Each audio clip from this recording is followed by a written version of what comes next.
இந்த நாமக்கல்ல ஒருத்தன் வந்து கட்சிக்காரன் ஒருத்தன் வந்து பார்த்தீங்கன்னா பாலியல் குற்றச்சாட்டுக்கு ஆளான அவன் வெளிப்படையாக சொல்றான் கேரளா திரிஷா இருந்தாங்கன்னு சொல்றான். நடிகைகள் இருந்தாங்க, யாரெல்லாம் இருந்தாங்க? மமிதா பைஜு, திரிஷா, கோ ப்ரொடியூசர் ஜெகதீஷ், நெல்சன் இயக்குனர். கேரவனை வந்து ஒருவேளை கேட்ச் பண்ணி பறிமுதல் பண்ணியிருந்தாங்கன்னா பல விஷயங்கள் வெளியே வந்துடும். ஏன்னா அன்றைய தினம் ஃப்ரண்ட்டை காட்டுறீங்க, பேக் வியூ காட்டுறீங்க, அந்த சைட்ல வந்து ஒரு வணக்கம் சொல்ற மாதிரி போட்டோ ஒட்ட போட்டு இருக்கு, அதை காட்டுறீங்க. கேரளா உள்ளே காட்டுங்க சார், கேரளா உள்ள காட்டுங்க. எல்லாத்துக்கும் பேசக்கூடிய திரிஷா ஏன் இதுக்கு பதில் சொல்ல? ஒரு குற்றச்சாட்டே வருது சார், மறுக்கணும்ல.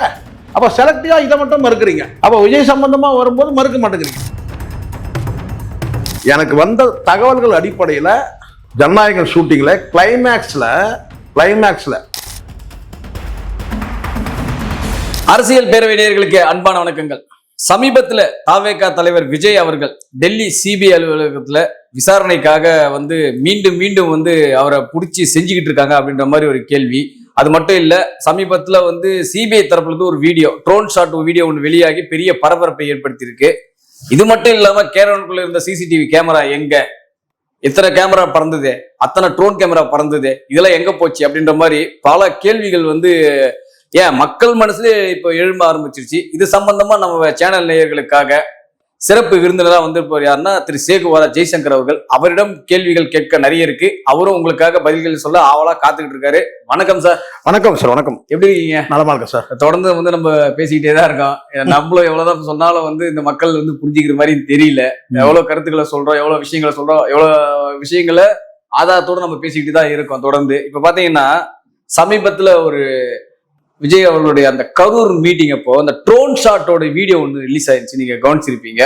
அதுல கீழே என்னென்ன நடக்குது அப்படின்ற விஷயங்கள் எல்லாம் வந்துருது. ஸோ இந்த நிகழ்வுலாம் பார்க்கும்போது இப்ப இதுல நம்பர் 1 அப்படின்னு சொல்லும் போது வந்து இவர் உச்சத்துல நம்பர் 1 சொல்லிட்டு இருக்காரு பாத்தீங்களா. இந்த விசாரணையிலும் நம்பர் 1, இந்த வழக்குலயும் நம்பர் 1, அக்யூஸ் நம்பர் 1. நீங்க எப்படி வேணாலும் எடுத்துக்கலாம். அப்படித்தானே தோணுது. இப்ப நம்ம வீடியோ ஷூட்டை பார்க்கும்போது அப்படிதான் தோணுது. இதுல வந்து இவங்க காரணம் அவங்க காரணம் சொல்றதை விட முதல் காரணமே நீதான்ப்பா அப்படின்ற மாதிரி தான் சொல்ல வைக்குது சார் இது. அதாவது கெட்டிக்காரனின் பொய்யும் புரட்டும் தக்குமிக்கு திக்குத்தாளம் சொல்லுவாங்க. ஒரு பாட்டு கூட இருக்கு, கெட்டிக்காரனின் பொய்யும் புரட்டும் தக்குமிக்கு திக்குத்தாளம்.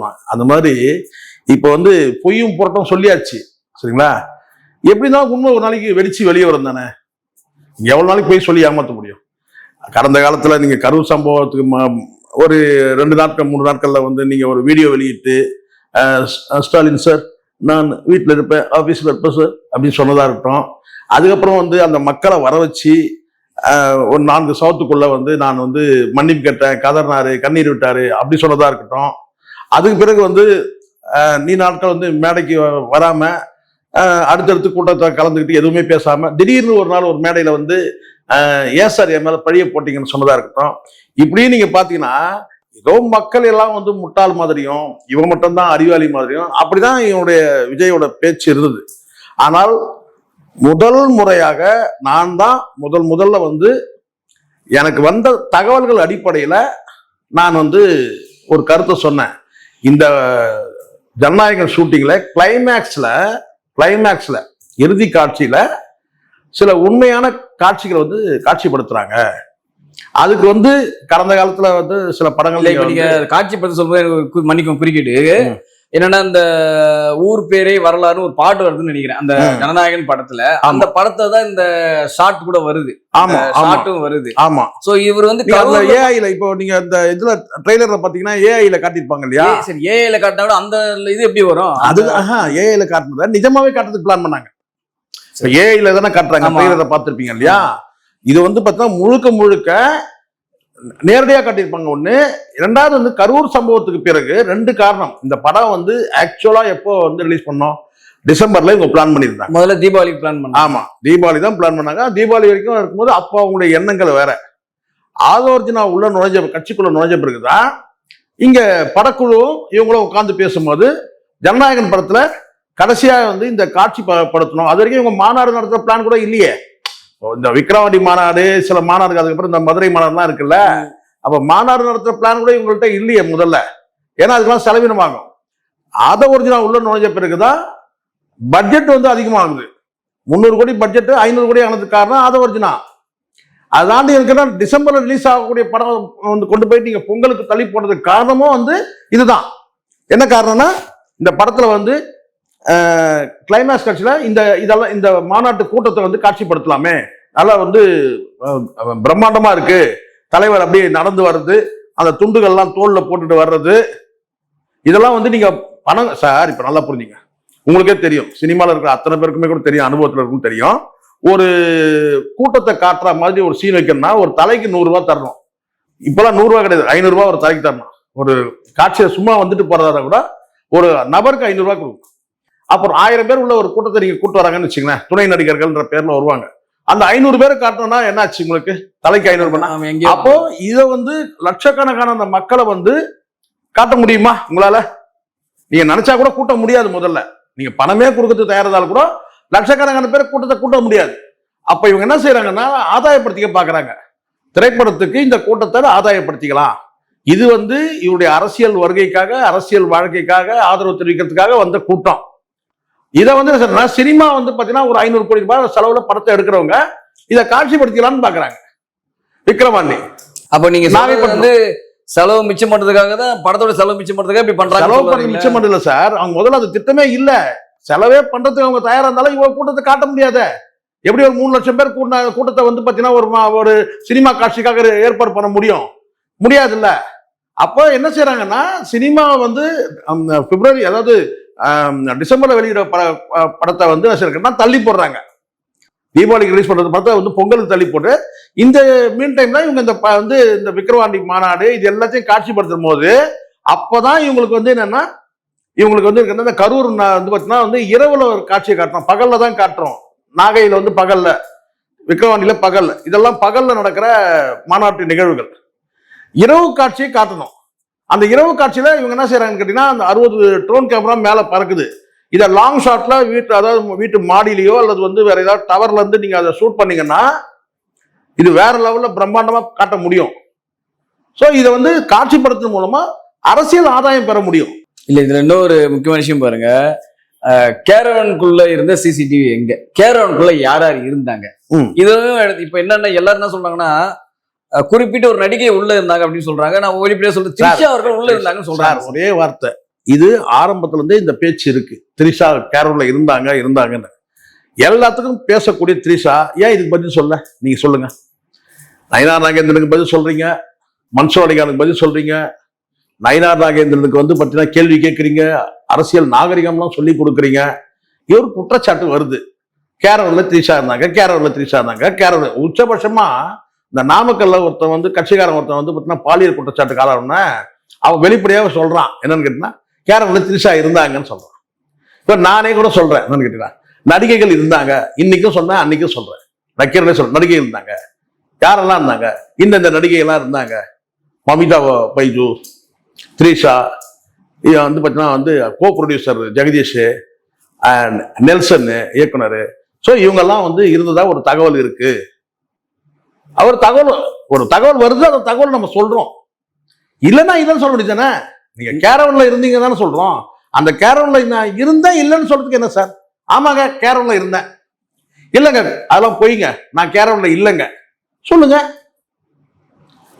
இங்க இந்த இடத்துல வந்து பாத்தீங்கன்னா ஒரு குற்றச்சாட்டே வருது சார், ஒரு தகவல் வருது, நம்ம பேசுறோம், மறுக்கணும்ல.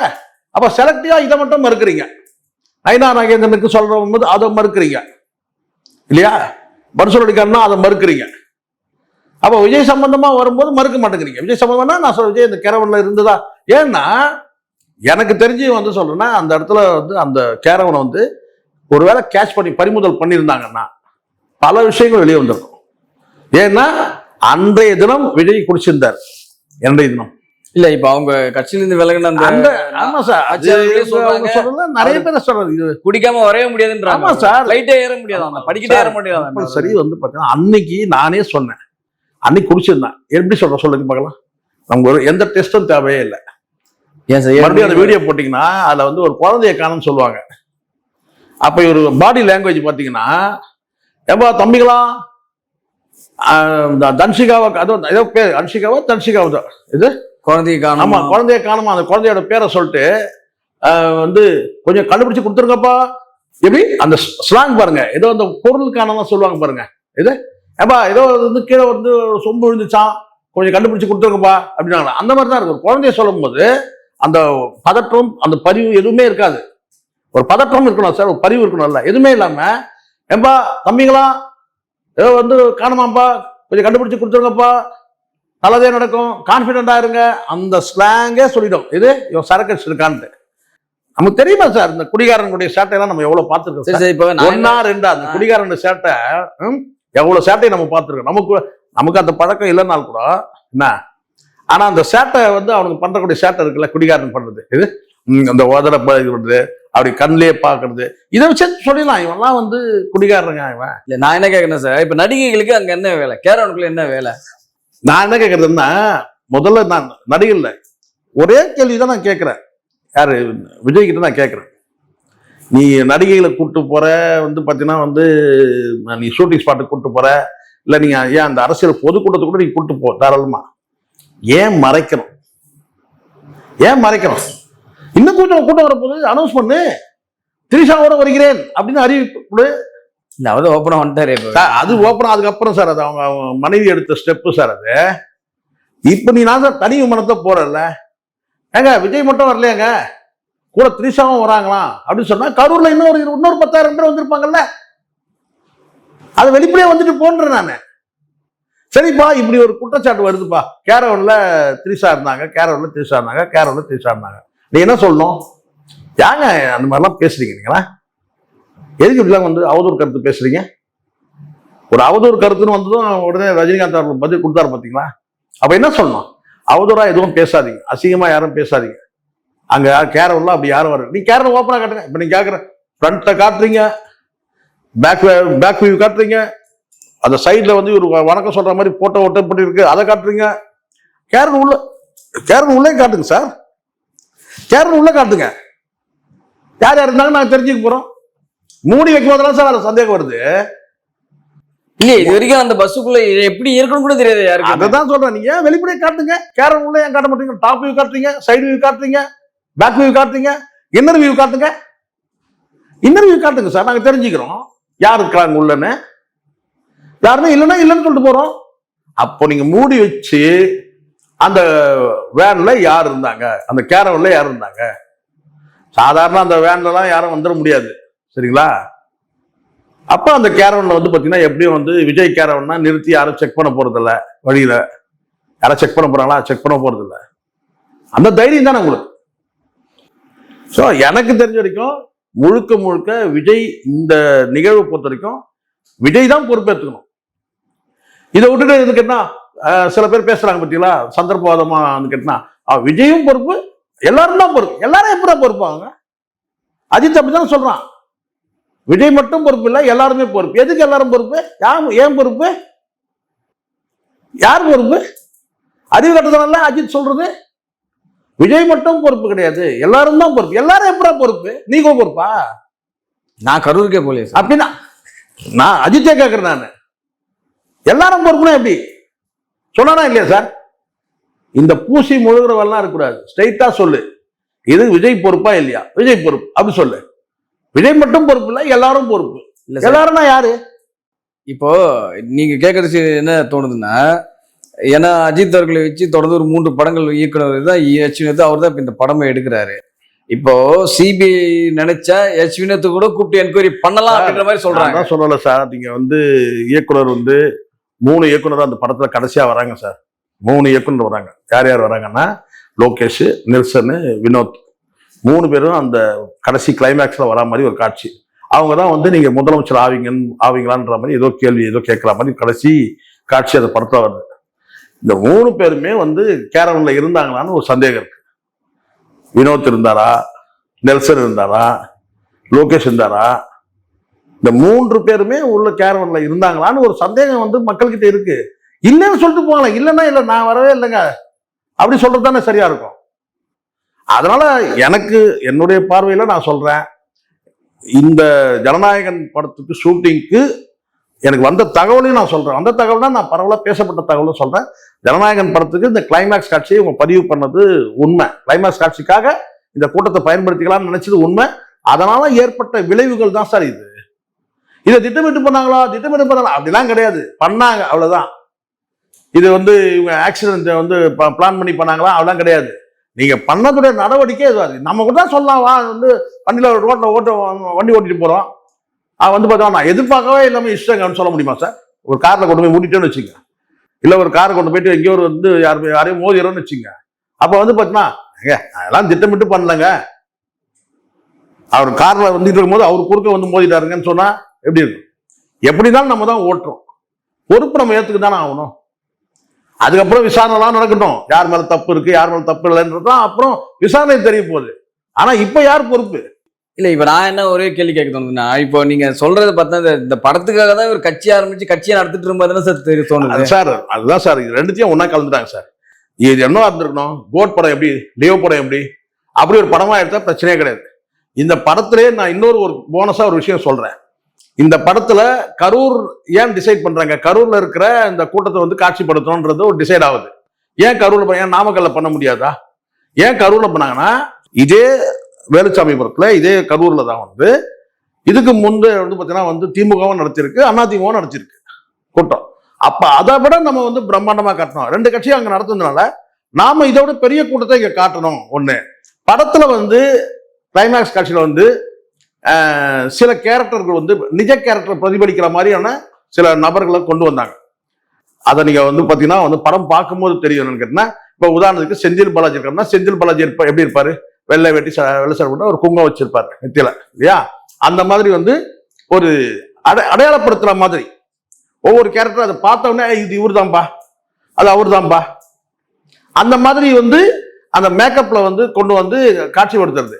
அதான் வந்து ஒரு கேள்வி கேட்கப்படுது இவர்கிட்ட, பைஜாமா போட்டுக்கிட்டு தாடி வச்சுக்கிட்டு வழுக்க தலையோட ஒருத்தர் உட்கார வச்சு கட்டி வச்சுட்டு அடிக்கிற மாதிரி இருக்கா, அவர் யாரு? ஏன்னா அமித்ஷாவை வந்து பைஜாமா இங்க தமிழ்நாட்டை யாரும் போட மாட்டாங்க, இங்க வேட்டி சட்டை தான். பைஜாமா போட்டு ஒருத்தர் வந்து தாடி வச்சுட்டு வழுக்க தலையிற ஒருத்தர் கட்டி வச்சுட்டு அடிக்கிற மாதிரி இருக்க, அது யாரு அப்படின்னு சொல்லி ஒரு கேள்வி வைக்கும் போது அது இவங்களால பதிலே சொல்ல முடியல. இதை யாரை மையப்படுத்தி இதை எடுத்திருக்கீங்க, இவங்க இல்லைன்னு தான் சொல்லுவாங்க. ஆனா பார்த்த உடனே நீங்க புரிஞ்சுப்பீங்க இது யாரு. ஹிந்தியில வந்து ஒரு வார்த்தை பேசிட்டு பைஜாமா போட்டு வழுக்க தலையோட தாடியோட வச்சுருந்தா அது யாரு? அது அமித்ஷா. இது திட்டமிட்டு இவங்க பண்ணது. அதனால தான் அந்த படம் வர்றதுக்கு இவ்வளவு நெருக்கடியை மத்திய அரசு கொடுக்குதுன்னா, ஏதோ ஸ்டேட் பாலிடிக்ஸ் மட்டும் கிடையாது, சென்ட்ரல் பாலிடிக்ஸை இவங்க பேசுறாங்க. மத ரீதியான பல கருத்துக்கள் பேசுறாங்க, மோடியை சாடுற மாதிரி இருக்கு. அப்படி இதனால இதுதான் இப்போ இந்த இடத்துல இவங்க வந்து சினிமா காட்சிகளை காமிச்சிருந்தாங்கன்னா படம் ரிலீஸ் ஆகிட்டு இருக்கும் நேரம். அட ஒன்னு ரெண்டு கட் பண்ணிட்டு மீதி கூட வந்து படத்தை விடுங்க அப்படின்னு இருப்பாங்க. ஆனா பேசக்கூடிய வசனங்கள், காட்சிகள், இது எல்லாமே வந்து இவருக்கு நெகட்டிவா இருக்கு. இதை தாண்டி இப்ப இந்த கரூர் சம்பவத்துல இப்படி இந்த ஸ்டாம்பர்ல இந்த மாதிரி ஒரு பெரிய ஒரு 41 பேர் இறந்த ஒரு துயரம் இருக்கும்போது இந்த கூட இந்த காட்சிப்படுத்துற இருக்கு இல்லையா, இந்த காட்சி எதுக்காக காட்சிப்படுத்தினாங்க ஒரு கேள்வி வருது. ஏன் காட்சிப்படுத்தினாங்க? அதான் படத்துல சேர்க்கறதுக்காக. எதுக்கு படத்துல சேர்க்கணும்? அரசியல் ஆதாயத்துக்காக. இது வரைக்கும் முடிஞ்சிச்சா? இப்படி போயிடுச்சா?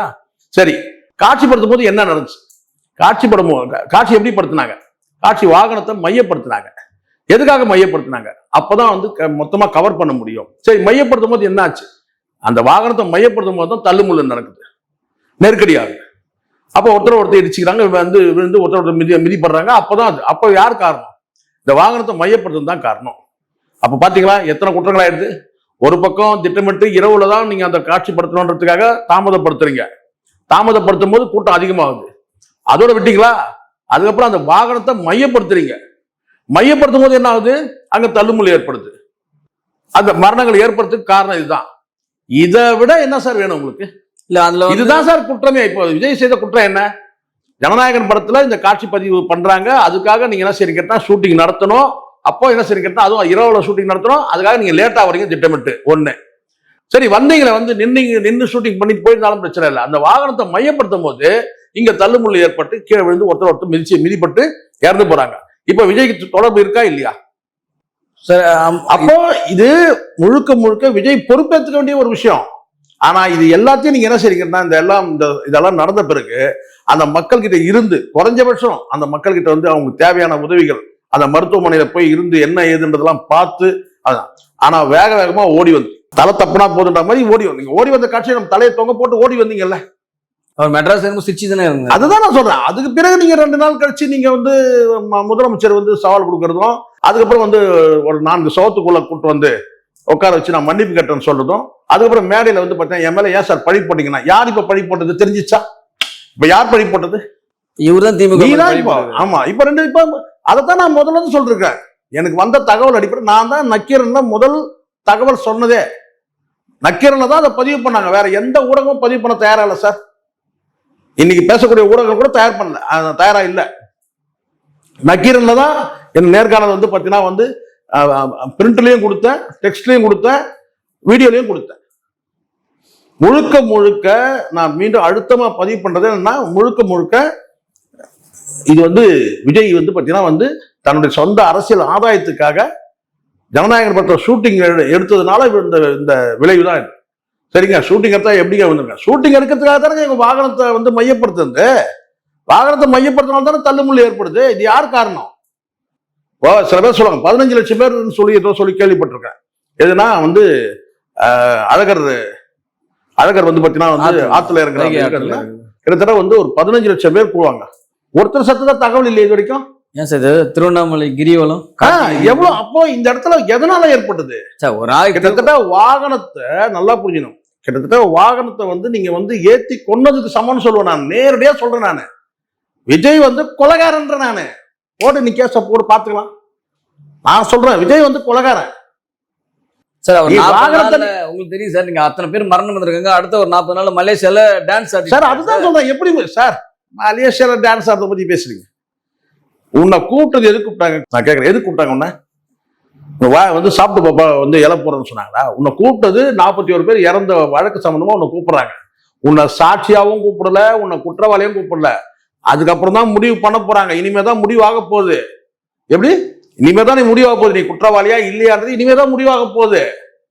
சாதாரண வந்து ஒரு ஓரத்துல வந்து பாத்தீங்கன்னா கால்வாயில வந்து பாத்தீங்கன்னா ஸ்லாப் மூடாம இருந்துச்சுன்னா அதுல விழுந்து செத்து போயிட்டாங்கன்னா வந்து அந்த கார்பரேஷன் இருக்கிற அந்த அதிகாரியை கூப்பிட்டு அவங்க நடவடிக்கை எடுக்கிறோம். நம்ம பார்த்துக்கிறோமா இல்லையா? அதான் சார் நானும் கேட்கிறேன். இதுக்கு யார் காரணம்? இதுக்கு யார் காரணம்? அவர்தான் விட்டுட்டு நீ தான் காரணம். இதுல முழுக்க காவல்துறை அந்த வேலையை கரெக்டா செஞ்சிருக்கிறாங்க. உனக்கு எச்சரிக்கை கொடுத்துருக்காங்க, உனக்கு அறிவுறுத்தல் கொடுத்துருக்காங்க, எல்லாமே பண்ணிருக்காங்க, பாதுகாப்பு கொடுத்துருக்காங்க, எல்லாமே பண்ணிருக்காங்க. நீ வாகனத்தை மையப்படுத்துறது யார் தப்பு? அந்த ஓட்டுநருடைய தப்பு, டைரக்ஷன் கொடுத்தவங்க தப்பு, உன்னுடைய தப்பு, கூட இருந்தவங்க தப்பு. ஒரு விஷயம் என்னன்னா, மூவிக்கு எடுக்கிற கேமராவை அங்க கொண்டு வந்திருக்காங்க. அதுதான் சார் நான் சொன்னேன். அந்த இடத்துல நின்னாதான் அந்த கேமரா வந்து எனக்கு ஒரு நண்பர் சொல்றாரு சார், அந்த டோட்டல் ஓவரால் நீங்க அந்த காட்சியை பாத்தீங்கன்னா சார், அந்த இடத்துல இருக்கிற பல பேர் வந்து வாய் திறந்து பேச மறுக்கிறாங்க. ஒரு பதற்றமான ஒரு ஏதோ ஒண்ணு நடக்க போகுதுன்ற மாதிரியான ஒரு பதற்றமான ஒரு சூழலை அங்க வந்து உருவாச்சு. பல பேர் அந்த காட்சியை பார்த்த பல பேர் சொல்றாங்க, அந்த அந்த சம்பவத்துல ஏதோ ஒண்ணு நடக்க இந்த இடம் வந்து ஒரு பதற்றமான ஒரு சூழலை உருவாக்கிட்டாங்க. அது காரணம் யாரு? விஜய். காலதாமம். நல்லா தெரியும். மின்சாரம் கொடுத்தா உன்னுடைய வானர படைகள் எல்லாம் வந்து போஸ்ட் கம்பத்துல ஏறுறான், டவர்ல ஏறுறான், டிரான்ஸ்பார்மர்ல ஏறுறான், எல்லாம் தெரியும் போது அப்ப என்ன பண்ணும்? மின்சாரத்தை துண்டிக்கலாம், இன்னும் நிறைய பேர் இறந்து போவாங்க. மின்சாரம் பாஞ்சு இறந்து போறது அப்ப எவ்வளவு பேர் தப்பாயிரும். அப்ப அந்த இடத்துல மின் துண்டிப்பு இருக்குன்னு சொன்னா அப்ப நீ என்ன செஞ்சிருக்கும்? இல்லைங்க, இவ்வளவு காலதாமதமா போவோம், இனிமேல் இதை முடிச்சிருவோம், அடுத்த கூட்டத்துல பார்த்தோம். இல்ல கை காமிச்சு போயிட்டே இருக்கலாம். எல்லாத்தோட எனக்கு இன்னொரு சந்தேகம் இருக்கு சார். ஒரு வாரத்துக்கு முன்னாடி தான் அந்த கரூர் நிகழ்வுக்கு முன்னாடி தான் வந்து பாத்தீங்கன்னா வந்து ஒரு கூட்டத்தை ரத்து பண்றாரு அந்த அந்த பகுதியில. வேற எங்கேயும் நடத்த வந்து ஒரு கூட்டத்தை வந்து ரத்து பண்றாரு. ரத்து பண்ணிட்டு அதுக்கப்புறம் வந்து பாத்தீங்கன்னா அதை கண்டினியூ பண்ணல, அந்த இடத்துக்கு போகல. அரியலூர்னு நினைக்கிறேன், சரியா தெரியல எனக்கு. அந்த கூட்டத்துக்கு போகல. அதுக்கப்புறம் கரூருக்கு போறாரு. அப்ப அந்த கரூர் போகும்போது என்ன கேட்டீங்கன்னா, இதெல்லாம் ஒரே பெல்ட் தானே சார். இது அத்தனையுமே திருச்சியில இருந்து நீங்க திருச்சி, கரூர், அந்த பக்கம் நாமக்கல், இதெல்லாம் வந்து பாத்தீங்கன்னா வந்து ஈரோடு, இதெல்லாம் வந்து ஒரு பெல்ட்ல வந்துடும். எல்லாம் அதிகபட்சம் 1 hour. 1 மணி நேரம் 1.25 மணி நேரத்துல வந்து அந்த இடத்துல வந்துடலாம். 1 மணி நேரம்ன்றது பெரிய விஷயம் கிடையாது சார். பஸ்ல கூட வந்துடலாம், இல்ல வந்து ஆட்டோ பிடிச்சி வரலாம், இல்ல வந்து பைக்ல வரலாம். 1 மணி நேரத்துல வந்துடலாம். நாமக்கல்ல வந்து ஒரு 12:30 மணிக்கு 11:00 மீட்டிங் முடிச்சிட்டார். 12:30 ஐ திங்க் நினைக்கிறேன். ஆமா, நைட்டு 7:30 தான் அங்க வர இருக்குது. 7 மணி நேரம். நாமக்கல்ல இருந்து கரூர் பாத்தீங்கன்னா மேக்சிமம் அதிகபட்சம் 1 மணி நேரம் இல்ல சார். இது காரணம் என்னன்னா, இவங்க கிட்ட இருக்கிற அந்த கூட்டம் தான்.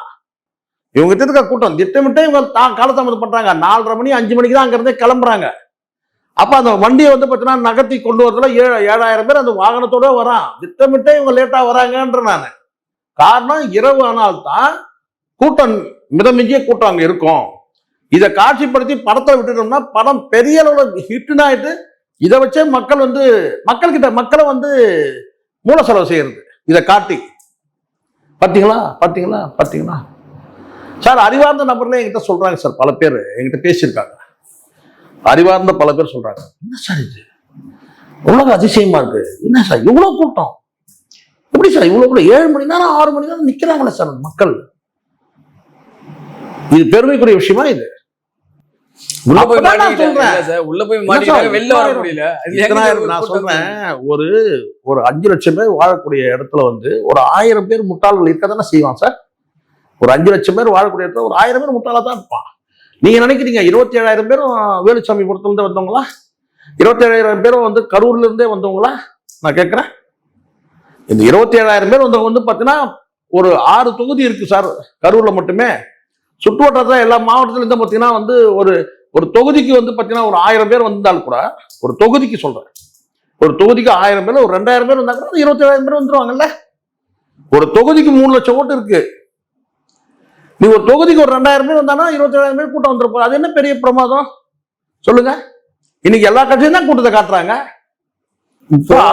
இது ஒரே விஷயம், ஒரே கேள்வி கேட்டுறேன் நானே கடைசியா. என்னன்னா, வெளி உலகத்துல வெளியில பாத்துட்டு இருக்க மக்களுக்கே தெரியுது இவர் தான் பண்ணாருன்னு. சிபிஐ இருக்கட்டும், இந்த மத்திய ஆளும் அரசா இருக்கட்டும், ஏன் இவங்க கம்முனுக்குறாங்க? என்ன கம்முனு இருக்குது இல்ல? இது கேவலமான ஒரு, எனக்கு தெரிஞ்ச வரைக்கும் மற்ற வெளிநாடுகள் இதை பார்த்து எப்படி பொருள் புரிஞ்சுப்பாங்கன்னு எனக்கு தெரியல. சைனா பத்திரிகை காரியத்துக்கு இல்ல, அதுதான் எனக்கு ரொம்ப வருத்தமா இருக்கு. என்னன்னா சார், ராஜீவ் காந்தியோட மரணத்தை கூட ஒரு நம்பிக்கை ஏற்பட்டுச்சு உங்களுக்கு எல்லாம். ஏன்னா நீங்க எல்லாம் உங்களுக்கு ஒரு நூலே அதுதான் சார். ராஜீவ் காந்தி மரணத்தை கூட பாத்தீங்கன்னா அந்த சிபிஐ மீது மிகப்பெரிய ஒரு மரியாதை ஏற்பட்டுச்சு. ஏன்னா அந்த அளவுக்கு விசாரணைகள் வந்து வேக வேகமா நடந்துச்சு, பரபரப்பா.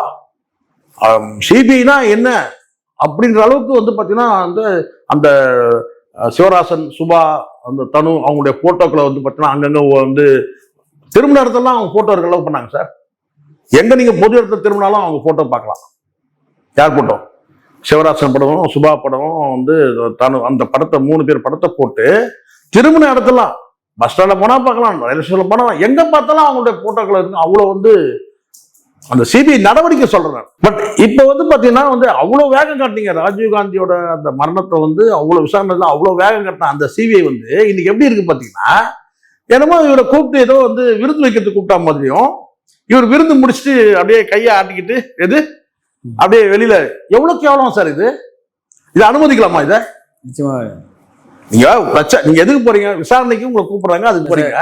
எப்பவுமே நம்ம ஒண்ணுல ஒரு போலீஸ் ஸ்டேஷன் போயிட்டு வந்தாலும் இல்ல சிபிஐ என்கொயரி போயிட்டு, நார்மலி சிபிஐ கூட விடுங்க, ஒரு போலீஸ் ஸ்டேஷன் சின்ன ஒரு என்கொயரி போயிட்டு வந்தா அவங்க மூடிட்டு காட்ட மாட்டாங்க. யாராவது போயிட்டு வந்து ஒரு படத்துல இவரு பண்ணுவாரு, யாரு சூரியன் படத்துல கவுண்டமணி பண்ணுவாரு, விசாரணை கூப்பிடுவாங்க. அப்ப அந்த துண்டை போட்டு வெளியில வந்துட்டு hi hi hi hi hi சொல்லிட்டு போடு. இவன் பண்ணது எப்படி இருக்கு? கிட்டத்தட்ட கவுண்டமணி பண்ண. ஏன்னா கவுண்டமணி வீட்டு பக்கத்துல தானே இருக்கிறான் இவன். அவர்கிட்ட கேட்டுருவான் போல இருக்கு, அண்ணா என்ன சிபிஐ விசாரிக்கூட்டான், நீங்க ஒன்னும் தேவையில்ல தம்பி, இந்த சூரியன் படத்தை பார்த்துட்டு போனிருப்பான். யாரு? கவுண்டமணி என்ன சொல்லிருப்பாரு? அதுக்கு ஆதரவு விளக்கம் கொஞ்சம் கவனிச்சிங்களா இல்லையா? எலெக்ஷன் அறிவிச்சிட்டாங்க, சரி மேல டாப் தரேன் அப்படின்னு அவர் மேல கை காட்டு வந்தாருன்னாரு. அது திட்டமிட்டு அந்த காரை கொண்டு போயிட்டு, ஏன்னா முதல்ல போற கார் வரை இப்போ போற இந்த முறை போற கார் திட்டமிட்டு பிளான் தான். அது மேல இருந்துக்கிட்டா அப்படியே வந்து அதுவும் டேர்ன் பண்ற இடத்துல ஒருத்தர் கை காட்டுறாங்கப்பான்னு சொல்லி ஏறி நின்று கை காட்டா கூட பரவாயில்ல, நீ வரும்போதே வந்து பாத்தீங்கன்னா கை காட்டுற, தப்பு இல்லையா அது? அப்ப இதுல இருந்து நமக்கு என்ன வருது? சிபிஐ மீது நமக்கு வந்து ஒரு அவமரியாதை ஏற்படுதா இல்லையா? அதான் சார் நம்மளும் கேட்கிறோம். அரசு மீது ஒரு சந்தேகம் ஏற்படுதா இல்லையா? ராஜீவ் காந்தி சார் வந்து அந்த பாம் பிளாஸ்ட்ல எதுவுமே தடையுமே இல்ல, ஏதோ ஒயரோ ஏதோ தான் கிடைச்சதுன்னாங்க. அதை வச்சுதான் கண்டுபிடிச்சாங்க. இல்ல எப்படி சார், அப்போ நடந்ததுன்னு. அன்னைக்கு உள்ள இல்ல, சூழல் நான் இது சொல்றேன். வெளிப்படையா மக்களுக்கு தெரிஞ்சே நடக்கிற ஒரு தெரிஞ்சே நடக்குது. scam. அப்ப ஆனா இந்த இவரு என்னன்னா ஒரு இன்னும் இன்னைக்கு வரைக்கும் அதுதான். சொல்றாங்களே, ஒரு இது என்ன ஆகுதுன்னா, பெட்டி கேஸ் கூட போடலைன்னு இவரு மேல. அதுதான் சொல்றேன். இன்னும் நீங்க வந்து எஃப்ஐஆர்ல பேர் கிடையாது, சரிங்களா? இன்னும் நீங்க சார்ஜ் ஷீட் இனிமேல் போட்டு என்ன கொண்டு வரீங்களான்னா இந்த சந்தேகம் நமக்கு இருக்குது. எஃப்ஐஆர்ல வருவானான்ற சந்தேகம். ஆனா உன்னை எதுக்காக கூப்பிடுறாங்க? விசாரணைக்காக கூப்பிடுறாங்க. நீ இதுல சம்மந்தப்படுற ஊர் முழுக்க சிபிஐ சொன்னால் கூட வந்து பாத்தீங்கன்னா வந்து மக்களுக்கு தெரியும் உன்னை பார்க்க வந்த கூட்டம் தான் வந்து அங்க நடந்தது. நியாயமா பார்த்தீங்கன்னா எஃப்ஐஆர்ல உன் பேர் இருக்கணும். ஏன்னா உனக்காக வந்த கூட்டம் தான் அங்க இறந்து போன கூட்டம், சரிங்களா? ஆனா நீங்க இப்போ வந்து எஃப்ஐஆர்ல உன் பேர், நீ சரி விசாரணைக்கு போயிட்டு வரணும். எப்படி வரணும்? எப்படி போனேன் அப்படி வரணும். போகும்போது மூடி இருந்தாண்டா போனேன், இப்படி கை காமிச்சு இறங்கி, அப்புறம் இறங்கி ரிட்டர்ன் வரும்போது வந்து பார்த்தீங்கன்னா வேன்ல ஏறி அப்படியே கையை காட்டுறது எப்படி இருக்கு? அப்போ அறிவிச்சிட்டாங்களா? அதுதான் சார், இதுல இருந்து தான் இப்ப புரியுதுங்களா? மத்திய அரசு மீதும் நமக்கு வந்து ஒரு சந்தேக பறவை இருக்கு, இவங்க மேலேயும் வந்து பார்த்தீங்கன்னா சிபிஐ மீதும் நமக்கு ஒரு சந்தேக பறவை வருது. இது ஒரு ப்ராப்பரா நடக்கிற ஒரு விசாரணையா இது? நேயா இது?